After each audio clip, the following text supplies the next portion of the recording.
Even though they're big, nice John Deere tractors, they're 4-wheel drive, you think, man, that thing can climb a tree, and they just about can, they still have limits.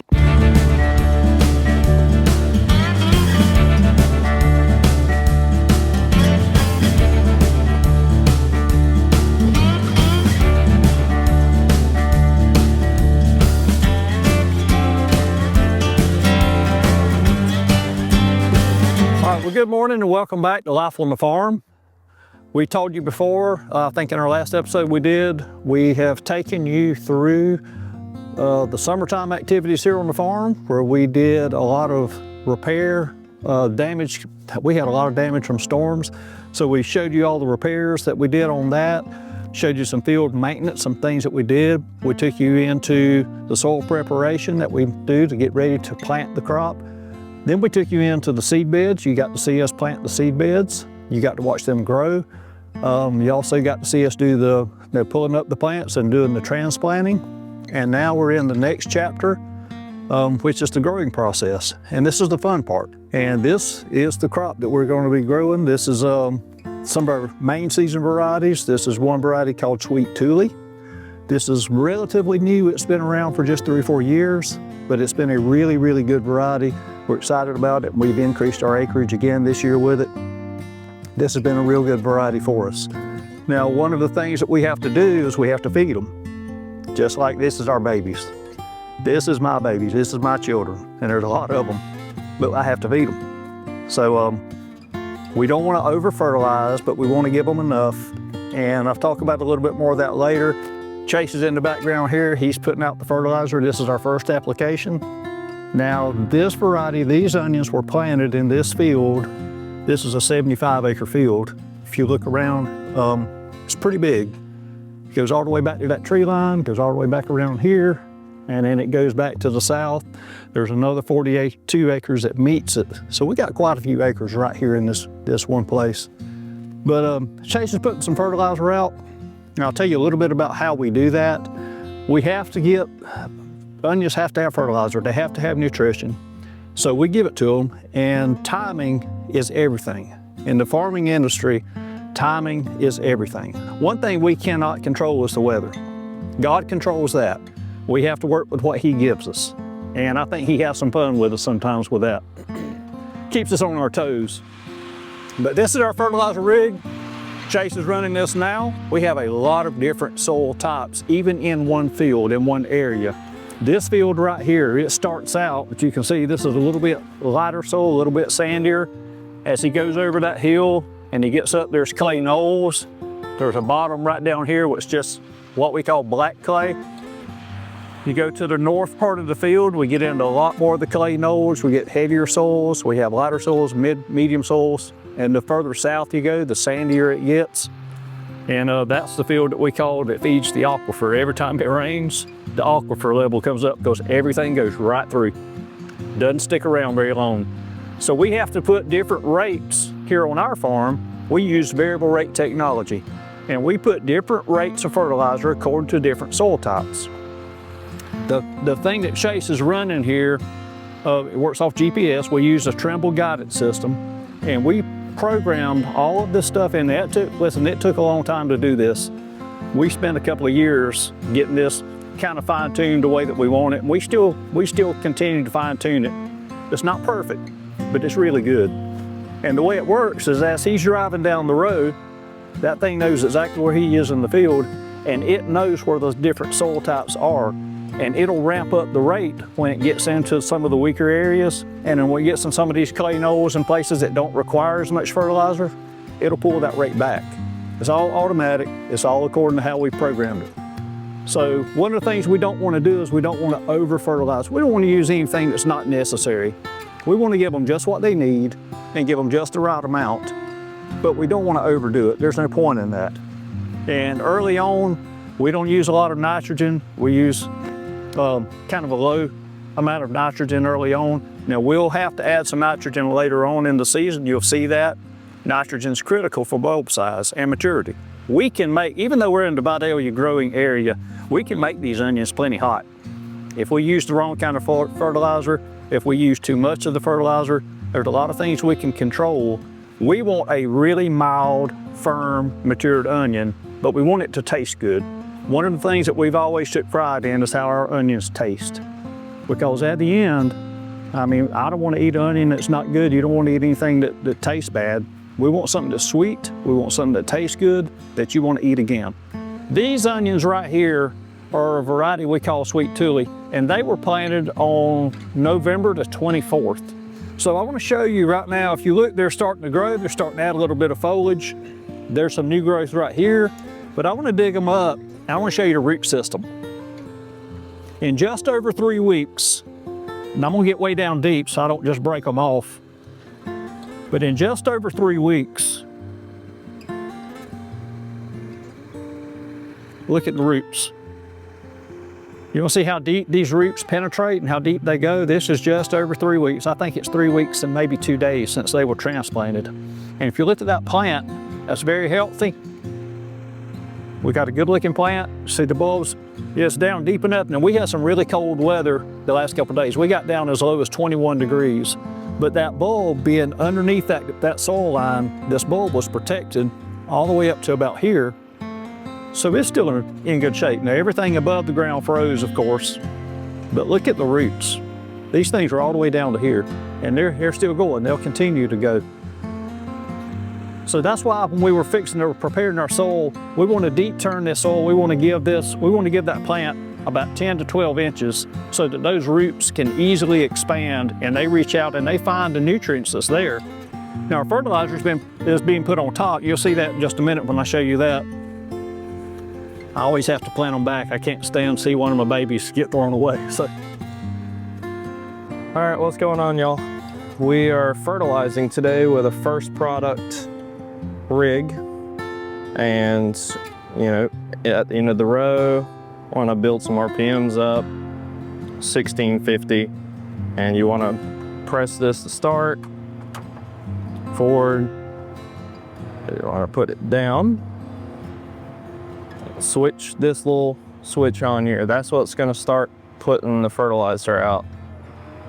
And get through your gears. Run about 8 miles per hour is what we run. And what we need to do is this fertilizer lets down straight on top of our onions. And with this switch here, I can turn it. And what you have to do is you have to watch that the entire time and make sure that it's putting down on top of them. So that's that. And the biggest thing with this rig is this screen right here, this computer. Okay, so you see the different colors we have here. We have pink, dark blue, light blue. There's 3 of them. And this number right here, that's our rate. And look, it's gonna go to blue and it's gonna change the rate here. Like so, going to 400, and then light blue goes to 360. That's essentially how much fertilizer is putting out. That's our total that we've done in this field so far, 52, and 11 is what I've done so far today. And this helps you keep up where you've been. So it's all really straightforward. It's just a lot that you gotta pay attention to. And yeah, that's the tiring part. And then you can kind of use your best judgment to figure out whenever you need to fill up. All right, so you see Chase's, he ran low of fertilizer, so now Lee is topping him off. This is called our auger tender, this is what we call it. And it holds about 5-6 tons of fertilizer. So Chase is out here, he's getting it all spread around, he's getting rid of any lumps or anything undesirable. Lee here is helping him out. He keeps him filled up, keeps Chase on the move, keeps him going. He has to cover a lot of ground. One of the things that we have to deal with, as I already mentioned, is the weather and the rain, the amount of rainfall that we get. Now we can't control the rain. I can turn the water on with these center pivot irrigations, but I can't turn it off. Rainfall is one thing that we need, but it makes it hard on us. And a lot of people ask me, I've had people ask that I don't understand why does the rain affect you? What is that? I thought you needed rain. Well, we do need rain, but one thing it does to us, just in the last couple of weeks, we had almost 2.5 inches. Okay, so we need to be fertilizing. We need to be starting the growing process. Well, that makes it difficult when you have to run these tractors. You just saw Chase on the tractor putting out our fertilizer. When you have to run these tractors through the field, even though they're big, nice John Deere tractors, they're 4-wheel drive, you think, man, that thing can climb a tree, and they just about can, they still have limits. So our land, our fields get wet, and onions are, they're small, they're not taking up a lot of water yet, and it's cold temperatures, so when it gets really wet, really soggy, that water just kind of sits, especially in these clay knolls and on these hills and stuff that we have, and it just stays where it holds the moisture, which is a good thing in a sense, but when you're trying to get through it and get over the top of it, and it gets boggy, it gets slick, and even the best tractor drivers, I don't care who they are, we got one of the best, we got 2 or 3 of the best actually, Casey, Lee, Chase, they're all some of the best drivers that there is. I mean, they can wheel these things. But as good as they are, they still can only do so much. So if you look at this is some of the fields that we fixed this summer. We spent a lot of time fixing and grading and leveling and getting it just perfect and just so. So we want to keep it that way because we have to look at this and we have to work with it all year. Well, when it gets really wet and it gets really boggy, but we're still in a time crunch, we have more rain coming in tomorrow. So we started Monday, we waited as long as we could wait. We let everything get as dry as it could possibly get, but then we had to get started putting out our fertilizer because we got more rain coming. So it's just going to get wetter.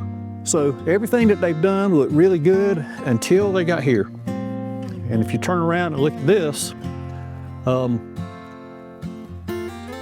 I think this was Casey driving. Doesn't matter who's driving, they can only do so much. And this is where you come around this corner, you're on this hillside, you've got a clay knoll here, and that thing just slid off the road. And once it goes off, y'all, once that fertilizer rig goes off and that tractor slides, you can tell where his front tires were. His front tires were up the hills. It was doing all he could do. And then this happened. And you see how deep this is. Now, here's the problem. We got to look at this until springtime. This won't fix itself. This won't ever go away. It'll be a bog hole all the rest of the year. So we try as hard as we can to avoid this happening. But you get to a point that you just can't. You just have to go, you have to do the best you can do with it. So this is the only spot in this entire 75 acres that it happened to him. But it happened right here, and we already know this is a wet place, so we make every precaution. He came through here with the minimal amount of fertilizer in that distributor. That thing holds like 4,500 pounds. So he let it get really low. He's good at it. He knows what he's doing, but he's limited. There's just only so much we can do.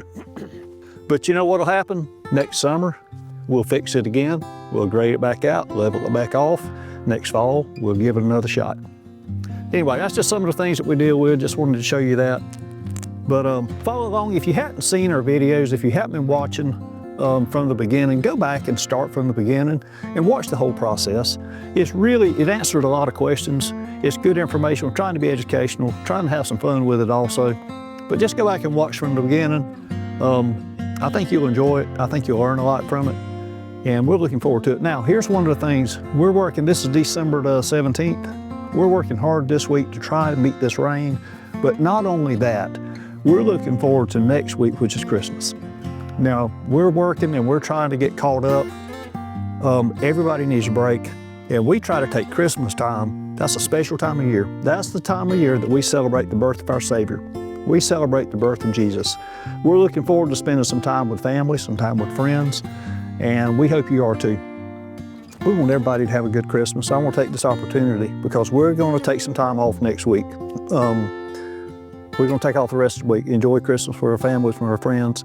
Hope you will as well. Take this opportunity to wish everybody a Merry Christmas. And y'all just remember the reason for the season. It's not about the gifts. It's not about all the commercialization. It's about the birth of our Savior. So thank everybody for tuning in and look forward to seeing you again after Christmas.